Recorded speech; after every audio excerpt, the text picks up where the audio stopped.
গুরুদেব রবীন্দ্রনাথ ঠাকুরের লেখা মহামায়া গল্পটি পাঠ করছি। মহামায়া এবং রাজীবলোচন উভয়ে নদীর ধারে একটা ভাঙা মন্দিরে সাক্ষাৎ করিল। মহামায়া কোনো কথা না বলিয়া তাহার স্বাভাবিক গম্ভীর দৃষ্টি ঈষৎ ভর্ৎসনা ভাবে রাজীবের প্রতি নিক্ষেপ করিল। তাহার মর্ম এই, তুমি কি সাহসে আজ অসময়ে আমাকে এখানে আহ্বান করিয়া আনিয়াছ?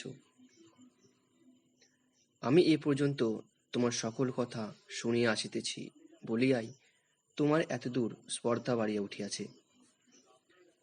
রাজীব একে মহামায়াকে বরাবর ঈষৎ ভয় করিয়া চলে, তাহাতে এই দৃষ্টিপাতে তাহাকে ভারী বিচলিত করিয়া দিল।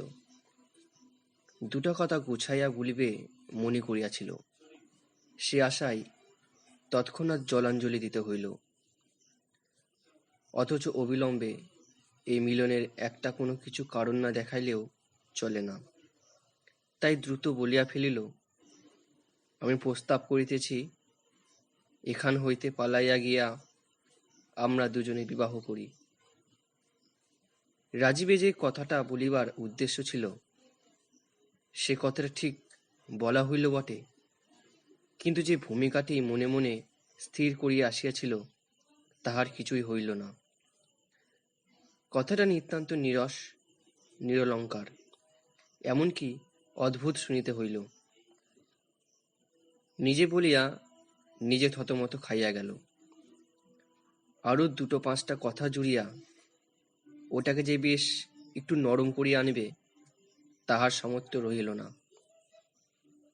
ভাঙা মন্দিরে নদীর ধারে এই মধ্যাহ্নকালে মহামায়াকে ডাকিয়া আনিয়া নির্বোধ লোকটা শুদ্ধ কেবল বলিল, চলো আমরা বিবাহ করিগে। মহামায়া কুলীনের ঘরের কুমারী, বয়স 24 বৎসর। যেমন পরিপূর্ণ বয়স তেমনি পরিপূর্ণ সৌন্দর্য, যেন শরৎকালের রৌদ্রের মতো কাঁচা সোনার প্রতিমা। সেই রৌদ্রের মতোই দীপ্ত এবং নীরব, এবং তাহার দৃষ্টি দিবালোকের ন্যায় উন্মুক্ত এবং নির্ভীক। তাহার বাপ নাই, বড় ভাই আছেন, তাহার নাম ভবানীচরণ চট্টোপাধ্যায়। ভাই বোন প্রায় এক প্রকৃতির লোক। মুখে কথাটি নাই, কিন্তু এমনি একটা তেজ আছে যে দিবা দ্বিপ্রহরের মতো নিঃশব্দে দহন করে। লোকে ভবানীচরণকে অকারণে ভয় করিত। রাজীব লোকটি বিদেশী। এখানকার রেশমের কুটির বড় সাহেব তাহাকে নিজের সঙ্গে লইয়া আসিয়াছে। রাজীবের বাপ এই সাহেবের কর্মচারী ছিলেন। তাহার মৃত্যু হইলে সাহেব তাহার অল্পবয়স্ক পুত্রের ভরণপোষণের ভার নিজে লইয়া তাহাকে বাল্যাবস্থায় এই বামনহাটির কুঠিতে লইয়া আসেন। বালকের সঙ্গে কেবল তাহার স্নেহশীলা পিসিই ছিলেন। ইহারা ভবানীচরণের প্রতিবেশীরূপে বাস করিতেন।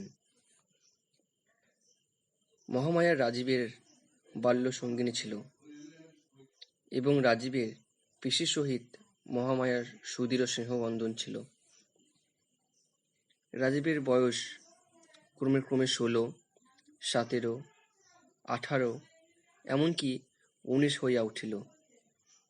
তথাপি পিসির বিস্তর অনুরোধ সত্ত্বেও সে বিবাহ করিতে চায় না। সাহেব বাঙালি ছেলের এরূপ অসামান্য সুবুদ্ধি পরিচয় পাইয়া ভারী খুশি হইলেন। মনে করিলেন ছেলেটি তাহাকেই আপনার জীবনের আদর্শ স্থল করিয়াছে। সাহেব অবিবাহিত ছিলেন। ইতিমধ্যে পিসিরও মৃত্যু হইল। এদিকে সাধ্যাতীত ব্যয় ব্যতীত মহামায়ার জন্য অনুরূপ কুলসম্পন্ন পাত্র জোটে না। তাহারও কুমারী বয়স ক্রমে বাড়িতে লাগিল। পাঠকদিগকে বলা বাহুল্য যে পরিণয় বন্ধন যে দেবতার কার্য, তিনি যদিও এই নরনারী যুগলের প্রতি এ যাবৎ বিশেষ অমনোযোগ প্রদর্শন করিয়া আসিতেছেন, কিন্তু প্রণয় বন্ধনের ভার যাহার প্রতি তিনি এতদিন সময় নষ্ট করেন নাই। বৃদ্ধ প্রজাপতি যখন ঢুলিতেছিলেন, যুবক কন্দর্প তখন সম্পূর্ণ সজগ অবস্থায় ছিলেন। ভগবান কন্দর্পের প্রভাব ভিন্ন লোকের উপর ভিন্নভাবে প্রকাশিত হয়। রাজীব তাহার প্ররোচনায় দুটো চারটি মনের কথা বলিবার অবসর খুঁজিয়া বেড়ায়। মহামায়া তাহাকে সে অবসর দেয় না।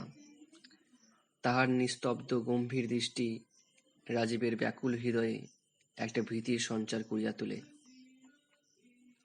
আজ শতবার মাথার দিব্য দিয়া রাজীব মহামায়াকে এই ভাঙা মন্দিরে আনিতে কৃতকার্য হইয়াছে। তাই মনে করিয়াছিল, যত কিছু বলিবার আছে আজ সব বলিয়া লইবে। তাহার পর হয় আমরণ সুখ, না হয় আজীবন মৃত্যু। জীবনে এমন একটা সংকটের দিনে রাজীব কেবল কহিল, চলো তবে বিবাহ করা যাক। এবং তারপরে বিস্মৃত পাঠ ছাত্রের মতো থতমত খাইয়া চুপ করিয়া রহিল।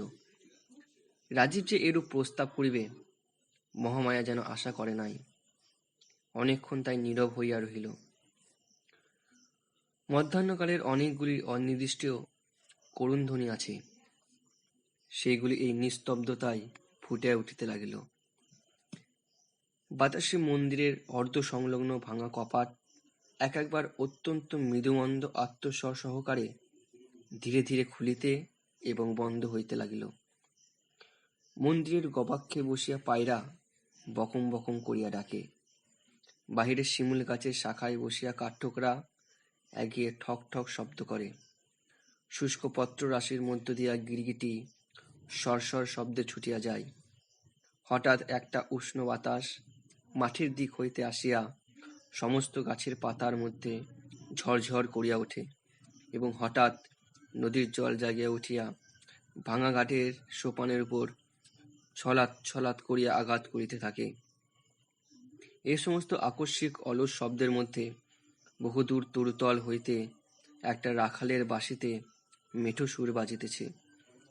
রাজীব মহামায়ার মুখের দিকে চাহিতে সাহসী না হইয়া মন্দিরের ভিত্তির উপর ঠেস দিয়া দাঁড়াইয়া এক প্রকার শান্ত স্বপ্নবিষ্টের মতো নদীর দিকে চাহিয়া আছে। কিছুক্ষণ পরে মুখ ফিরাইয়া লইয়া রাজীব আর একবার ভিক্ষুকভাবে মহামায়ার মুখের দিকে চাহিল। মহামায়া মাথা নাড়িয়া কহিল, না, সে হইতে পারে না। মহামায়ার মাথা যেমনি নড়িল, রাজীবের আশাওতে অমনি ভূমিসাৎ হইয়া গেল। কারণ রাজীব সম্পূর্ণ জানিত মহামায়ার মাথা মহামায়ার নিজের নিয়ম অনুসারেই নড়ে, আর কাহারও সাধ্য নাই তাকে আপন মতে বিচলিত করে। প্রবল কুলাভিমান মহামায়ার বংশে কতকাল হইতে প্রবাহিত হইতেছে। সে কি কখন রাজীবের মতো অকুলীন ব্রাহ্মণকে বিবাহ করিতে সম্মত হইতে পারে? ভালোবাসা এক এবং বিবাহ করা আর। যাহা হোক, মহামায়া বুঝিতে পারিল তাহার নিজের বিবেচনাহীন ব্যবহারেই রাজীবের এত দুঃস্পর্ধা বাড়িয়াছে। তৎক্ষণাৎ সে মন্দির ছাড়িয়া চলিয়া যাইতে উদ্যত হইল। রাজীব অবস্থা বুঝিয়া তাড়াতাড়ি কহিল, আমি কালই এ দেশ হইতে চলিয়া যাইতেছি। মহামায়া প্রথমে মনে করিয়াছিল যে ভাবটা দেখাইবে সে খবরে আমার কি আবশ্যক, কিন্তু পারিল না। পা তুলিতে গিয়া পা উঠিল না। শান্তভাবে জিজ্ঞাসা করিল, কেন? রাজীব কহিল, আমার সাহেব এখান হইতে সোনাপুরের কুঠিতে বদলি হইতেছেন, আমাকে সঙ্গে লইয়া যাইতেছেন। মহামায়া আবার অনেকক্ষণ চুপ করিয়া রহিল। ভাবিয়া দেখিল, দুইজনের জীবনের গতি দুই দিকে। একটা মানুষকে চিরদিন নজরবন্দি করিয়া রাখা যায় না। তাই চাপার ঠোঁট ঈষৎ খুলিয়া কহিল, আচ্ছা। সেটা কতকটা গভীর দীর্ঘ নিঃশ্বাসের মতো শুনাইল। কেবল এই কথাটুকু বলিয়া মহামায়া পুনশ্চ গমনোদ্যত হইতেছে, এমন সময় রাজীব চমকিয়া উঠিয়া কহিল, চাটুর্যে মশাই। মহামায়া দেখিল ভবানীচরণ মন্দিরের অভিমুখে আসিতেছে, বুঝিল তাহাদের সন্ধান পাইয়াছে। রাজীব মহামায়ার বিপদের সম্ভাবনা দেখিয়া মন্দিরের ভগ্ন ভিত্তি দিয়া লাফাইয়া বাহির হইবার চেষ্টা করিল। মহামায়া সবলে তাহার হাত ধরিয়া আটক করিয়া রাখিল। ভবানীচরণ মন্দিরে প্রবেশ করিলেন। কেবল একবার নীরবে নিস্তব্ধভাবে উভয়ের প্রতি দৃষ্টিপাত করিলেন। মহামায়া রাজীবের দিকে চাহিয়া অবিচলিতভাবে কহিল, রাজীব, তোমার ঘরেই আমি যাইব, তুমি আমার জন্য অপেক্ষা করিও। ভবানীচরণ নিঃশব্দে মন্দির হইতে বাহির হইলেন। মহামায়াও নিঃশব্দে তাহার অনুগমন করিল। আর রাজীব হতবুদ্ধি হইয়া দাঁড়াইয়া রহিল, যেন তাহার ফাঁসির হুকুম হইয়াছে। সেই রাত্রেই ভবানীচরণ একখানা লাল চেলি আনিয়া মহামায়াকে বলিলেন, এইটে পড়িয়া আইসো। মহামায়া পড়িয়া আসিল। তাহার পরে বলিলেন, আমার সঙ্গে চলো। ভবানীচরণের আদেশ, এমনকি সংকেত কেহ কখনো অমান্য করে নাই, মহামায়াও না। সেই রাত্রে উভয়ে নদী তীরে শ্মশান অভিমুখে চলিলেন। শ্মশান বাড়ি হইতে অধিক দূর নহে। সেখানে গঙ্গাযাত্রীর ঘরে একটি বৃদ্ধ ব্রাহ্মণ মৃত্যুর জন্য প্রতীক্ষা করিতেছিল। তাহারই শয্যাপার্শ্বে উভয়ে গিয়া দাঁড়াইলেন। ঘরের এক কোণে পুরোহিত ব্রাহ্মণ উপস্থিত ছিল। ভবানীচরণ তাহাকে ইঙ্গিত করিলেন। সে অবিলম্বে শুভ অনুষ্ঠানের আয়োজন করিয়া লইয়া প্রস্তুত হইয়া দাঁড়াইল। মহামায়া বুঝিল, এ মুমূর্ষুর সহিত তাহার বিবাহ। সে আপত্তির লেশমাত্র প্রকাশ করিল না। দুইটি অদূরবর্তী চিতার আলোকে অন্ধকার প্রায় গৃহে মৃত্যু যন্ত্রণার আত্মধ্বনির সহিত অস্পষ্ট মন্ত্রোচ্চারণ মিশ্রিত করিয়া মহামায়ার বিবাহ হইয়া গেল। যেদিন বিবাহ, তাহার পরদিনই মহামায়া বিধবা হইল। এই দুর্ঘটনায় বিধবা অতিমাত্র শোক অনুভব করিল না, এবং রাজীবও মহামায়ার অকস্মাৎ বিবাহ সংবাদে যেরূপ বজ্রাহত হইয়াছিল, বৈধব্য সংবাদে সেরূপ হইল না।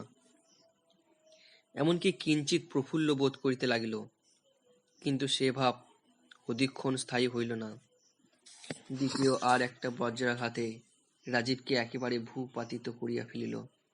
সে সংবাদ পাইল, শ্মশানে আজ ভারী ধুম, মহামায়া সহ মৃতা হইতেছে। প্রথমে সে ভাবিল সাহেবকে সংবাদ দিয়া তাহার সাহায্যে এই নিদারুণ ব্যাপার বলপূর্বক রহিত করিবে। তাহার পরে মনে পড়িল, সাহেব আজই বদলি হইয়া সোনাপুরে রওনা হইয়াছে। রাজীবকেও সঙ্গে লইতে চাহিয়াছিল, কিন্তু রাজীব 1 মাসের ছুটি লইয়া থাকিয়া গেছে। মহামায়া তাহাকে বলিয়াছে, তুমি আমার জন্য অপেক্ষা করিও। সে কথা সে কিছুতেই লঙ্ঘন করিতে পারে না। আপাতত 1 মাসের ছুটি লইয়াছে, আবশ্যক হইলে 2 মাস, ক্রমে 3 মাস, এবং অবশেষে সাহেবের কর্ম ছাড়িয়া দিয়া দাঁড়ে দাঁড়ে ভিক্ষা করিয়া খাইবে, তবু চিরজীবন অপেক্ষা করিতে ছাড়িবে না। রাজীব যখন পাগলের মতো ছুটিয়া হয় আত্মহত্যা নয় কিছু একটা করিবার উদ্যোগ করিতেছে, এমন সময় সন্ধ্যাকালে মুষলধারায় বৃষ্টির সহিত একটা প্রলয় ঝড় উপস্থিত হইল। এমনি ঝড় যে রাজীবের মনে হইল বাড়ি মাথার উপর ভাঙিয়া পড়িবে। যখন দেখিল বাহ্য প্রকৃতিতেও তাহার অন্তরের অনুরূপ একটা মহা বিপ্লব উপস্থিত হইয়াছে, তখন সে যেন কতটা শান্ত হইল। তাহার মনে হইল সমস্ত প্রকৃতি তাহার হইয়া একটা কোনরূপ প্রতিবিধান করিতে আরম্ভ করিয়া দিয়াছে। সে নিজে যতটা শক্তি প্রয়োগ করিতে ইচ্ছা করিত মাত্র, কিন্তু পারিত না।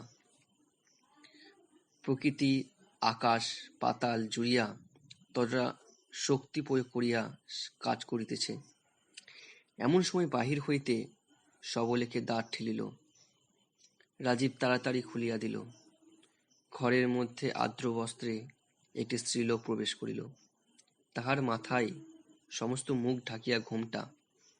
রাজীব তৎক্ষণাৎ চিনিতে পারিল সে মহামায়া। উচ্ছ্বসিত স্বরে জিজ্ঞাসা করিল, মহামায়া, তুমি চিতা হইতে উঠিয়া আসিয়াছ? মহামায়া কহিল, হাঁ, আমি তোমার কাছে অঙ্গীকার করিয়াছিলাম তোমার ঘরে আসিব, সে অঙ্গীকার পালন করিতে আসিয়াছি। কিন্তু রাজীব, আমি ঠিক সে আমি নাই। আমার সমস্ত পরিবর্তন হইয়া গিয়াছে। কেবল আমি মনে মনে সেই মহামায়া আছি। এখনো বলো, এখনো আমার চিতায় ফিরিতে যাইতে পারিব? আর যদি প্রতিজ্ঞা করো কখনো আমার ঘোমটা খুলিবে না, আমার মুখ দেখিবে না, তবে আমি তোমার ঘরে থাকিতে পারি। মৃত্যুর হাত হইতে ফিরিয়া পাওয়াই যথেষ্ট। তখন আর সমস্তই তুচ্ছ জ্ঞান হয়। রাজীব তাড়াতাড়ি কহিল, তুমি যেমন ইচ্ছা তেমনি করিয়া থাকিও। আমাকে ছাড়িয়া গেলে আমি আর বাঁচিব না। মহামায়া কহিল, তবে এখনই চলো। তোমার সাহেব যেখানে বদলি হইয়াছে সেখানেই যাই। ঘরে যাহা কিছু ছিল সমস্ত ফেলিয়া রাজীব মহামায়াকে লইয়া সেই ঝড়ের মধ্যে বাহির হইল। এমনি ঝড় যে দাঁড়ানো কঠিন।